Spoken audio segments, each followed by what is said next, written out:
Monday Night Raw has just ended, and overall, good show. I enjoy it. There are some moments where I didn't care for, or I honestly think shouldn't really have happened. But the only thing there is to talk about once again in a week: Oba and Brock, Oba and Brock, Oba and Brock. Oh yes, the only thing to talk about, dog. Like, like this has been easily the best built feud so far going in, and it's gotten to the point to where, oh, who's gonna main event? Is it gonna be Roman Reigns and CM Punk? Is it gonna be Cody Rhodes and Randy Orton? No, it's Brock and Oba. Those two need to be the main event. I'm so excited. Like, I had literally written down in my notes that Brock is here, was typing a few things that Paul said, and then stopped because Oba came out and killed almost everybody. It was so good. Yeah, Brock comes out with Paul. Paul goes on a huge spiel of like the first two times they went face to face was that was not supposed to happen. No, Brock was distracted by Seth. That's what it was. And then he wasn't in his gear. The last week he wasn't in his gear. That's why Oba got the better of him. But as you can see, now he's in his gear. Now he's ready to fight. And now there's no way Oba gets the better of him. And then I kind of trailed off a little bit with my listening. I heard something about Paul saying something about piss. Not the time, Paul. Not the time to bring up piss while he's here. But Brock takes the mic from Paul. Oba, get out here right now so we can fight. And then Oba comes out, and it's just I don't think it's a powerful thing for whatever reason to just have this silhouette of Oba lurking while you hear his theme song play. It's so menacing, so cool. And then yeah, he does his little strut down to the ring. And oh, I forgot to mention, Adam Pearce came out. Adam Pearce with a bunch of security guards. You know where this is going. He comes out and tells Brock and Paul, hey, we're not doing this tonight, guys. I'm already having to, protect ISO Speed, which we'll get to, and I have to worry about all these other main event stars fighting, so we're not doing it tonight. And then Oba comes out. So now that we have the legwork, Oba kills every single security guard there is. Oba kills them all. Shoulder tackles two of them, splits into the barricades, big boot one of them, double clothesline to two of them. This poor security guard, I really felt for him, because he gets grabbed by Obafemi and then tossed, not even on the padding of the outside, unlike the ramp. He gets tossed onto the ramp way where there's basically no padding. And I feel so bad for him. I know that sucked. Adam Pearce gets in his face. Oba, not tonight. And he kills Adam Pearce, throws him into the barricade, and then he does a little circle around the ring, kind of staring him up, and then gets into the ring and goes face to face with Brock Lesnar. I'll be 100% honest, this crowd sucked. This crowd sucked until this moment. Until Oba and Brock was face to face, this crowd sucked. But then, yeah, they're standing face to face.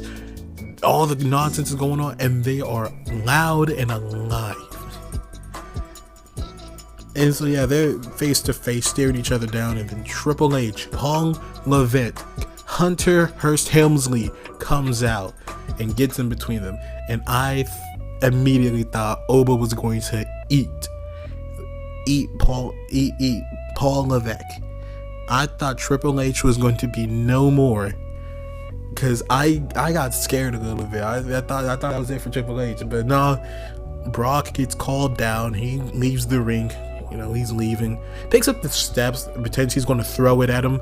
He's just like, I'm just fucking with you. Just drops him and then walks away. Not before, F5ing another poor security guard. And it just cut I like this one because it cut the Triple H and Obafemi. And Triple H just has his hands on his head. Like, oh no, I have to pay for his medical bills or some shit. I don't know. He looked so worried for that security guard, and he should have. He should have looked worried. That looked like it sucked. But yeah, that was literally the entire segment that I wanted to talk about. It was so good. This was the only thing I'd say go out of your way to watch. This was great. This was worth the night. Yeah, no, this crowd was so bad. Yeah, Oba and Brock Mania, make it the main event. Just make it the main event at this point. So let's go on with a few notes I have, because I'm not gonna lie, once again, like literally Brock was here, couple of Paul things, and then I stopped writing altogether because I was still going the high of this whole segment. It was great. We open up with, for whatever reason, Cody Rhodes. Like, Cody Rhodes comes out. I'm like, what is going on? Why is he here? And as I'm finally wrapping around the fact that, okay, so Cody's here probably to promote his Randy Orton match, Stephanie McMahon comes out, and I dropped my hands like, what the hell is this? Why are you here? They're talking about the old Randy Orton. Cody, you're not ready for this Randy Orton. You need to be on his level. You need to think like him. You need to act like Randy Orton. And I don't think you're ready for him. And Cody, you're not your father, I think Stephanie says. And Cody's like, what do you mean I don't know this Randy Orton? I literally drove him around. I was literally in his team stable. I fought him before. Dog, what more do you want from me?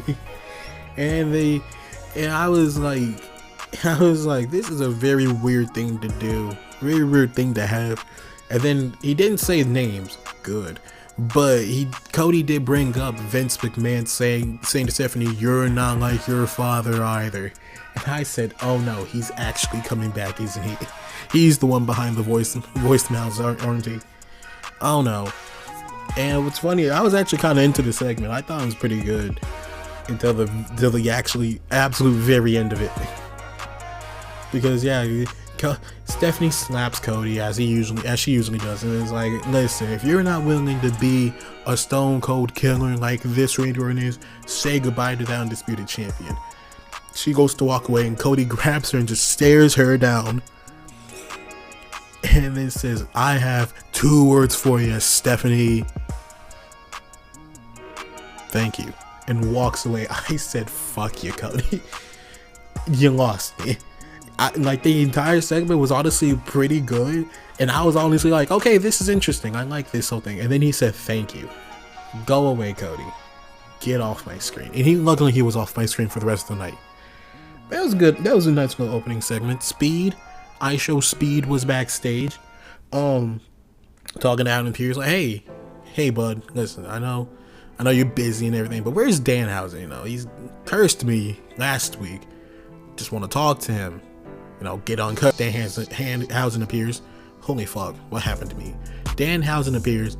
It was like, I'll uncurse you if you can give me 1 million followers or $1 million, a cameraman, and your assistant, so I can, start in your streaming login, so I can start creating streams. And Speed says, no.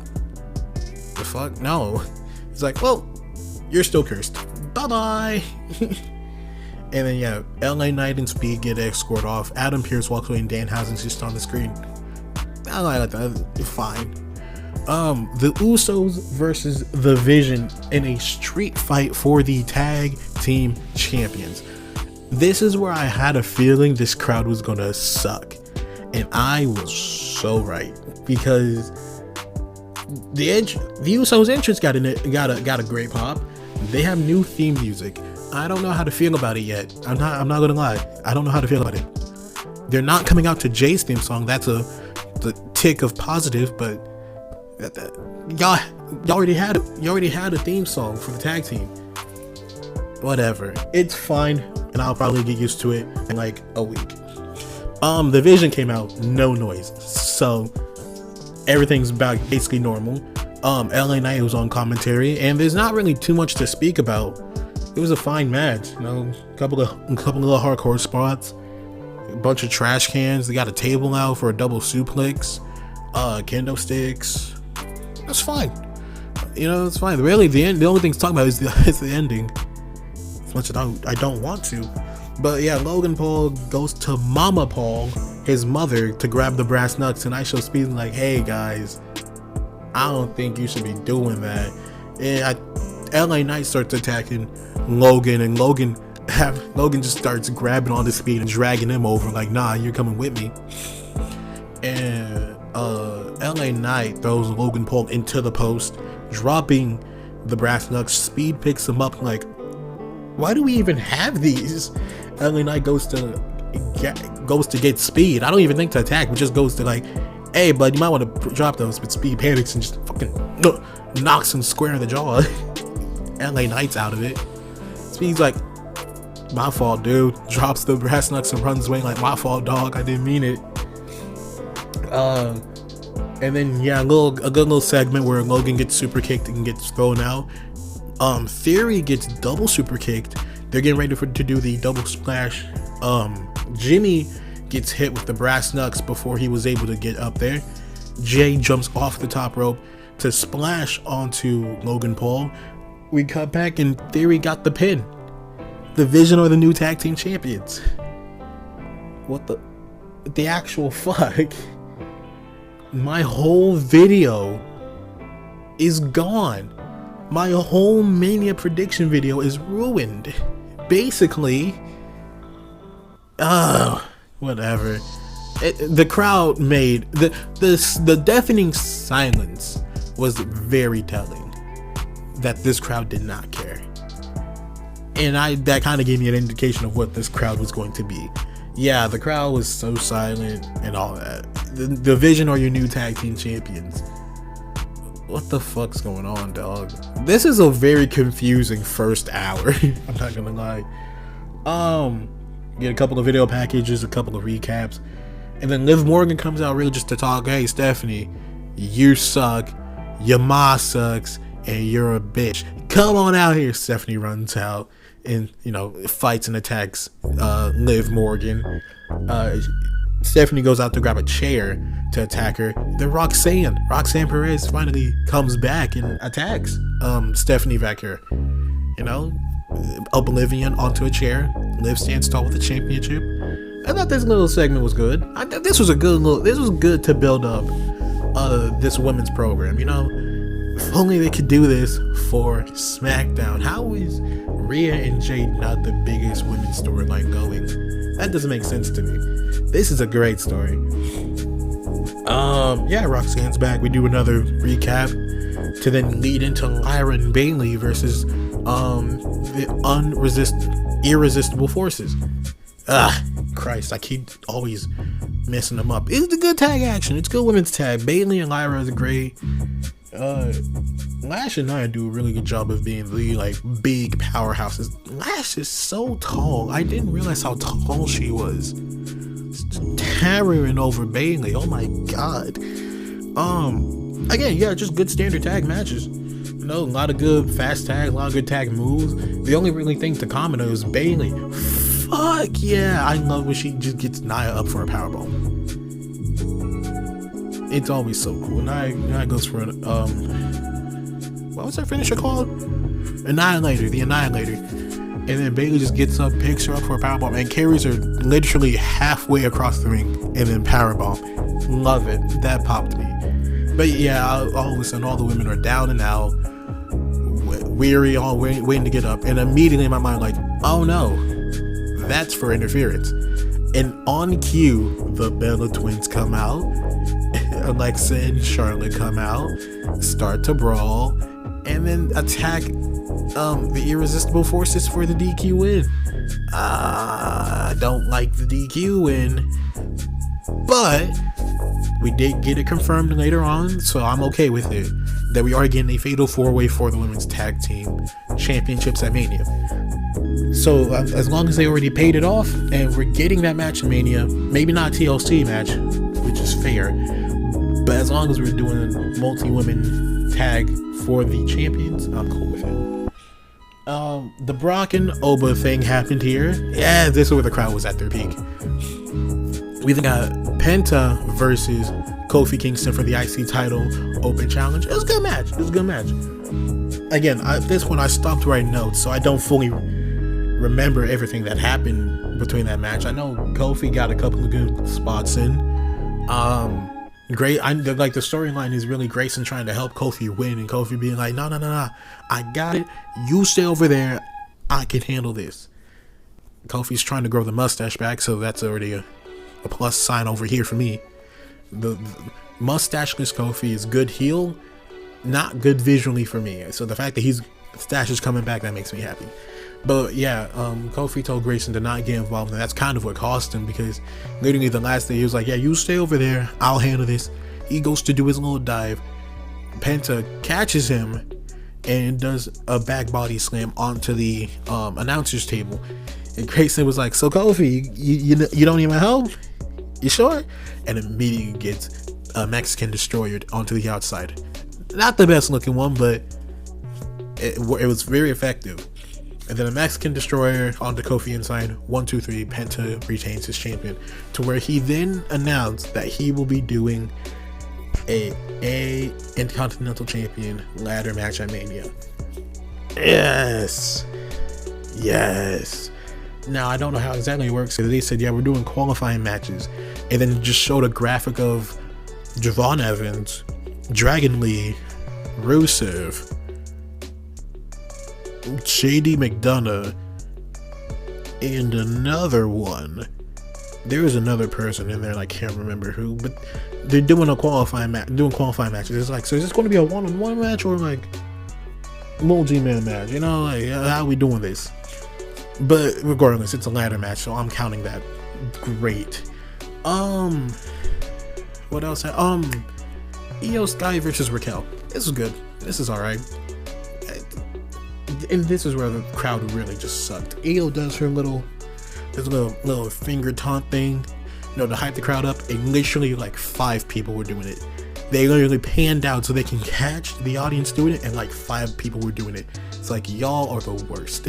Y'all don't deserve wrestling anymore. Yeah, these people were not good. Oh, I've missed some. Well, I'm going to continue with this match, but I did miss something. It was a good match. At some point, Kairi and Asuka came down to the ring to, I guess, watch Io. I guess that's what they were doing. I don't know, but yeah. Raquel hits Kairi with a big boot to I guess, fuck, I fully distracted myself. I'm so sorry. Raquel hits Kairi on it's all staying in. I don't feel like editing it. Okay, I did end up editing it because whatever reason my brain could not get it right, and my timer started to cap off. But yeah, Raquel hit Kairi with a big boot.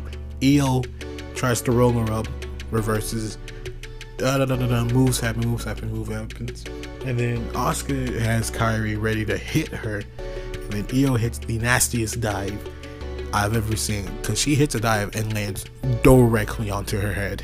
Like, oh my god, is she okay? Io rolls back in for Raquel to get her and hit the Tejana Bomb. 1, 2, 3. Raquel wins. Good, great. We're probably getting a triple threat match, most likely, or at least Asuka versus Io, whichever they prefer. But I'd like a triple threat match. I think Kairi should be involved in it.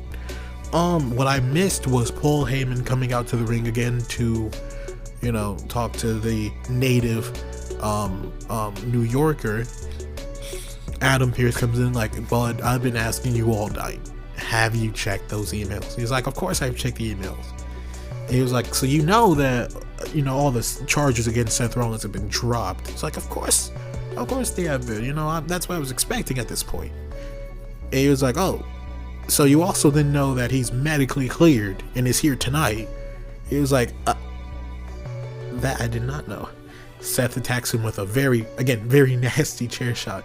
Hit him damn near in the back of the neck. Seth, he's 60 years old. Be careful.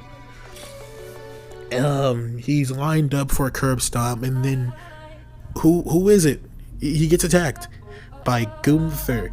I don't care. I'm gonna be straight up. I don't care about Gunther versus Seth.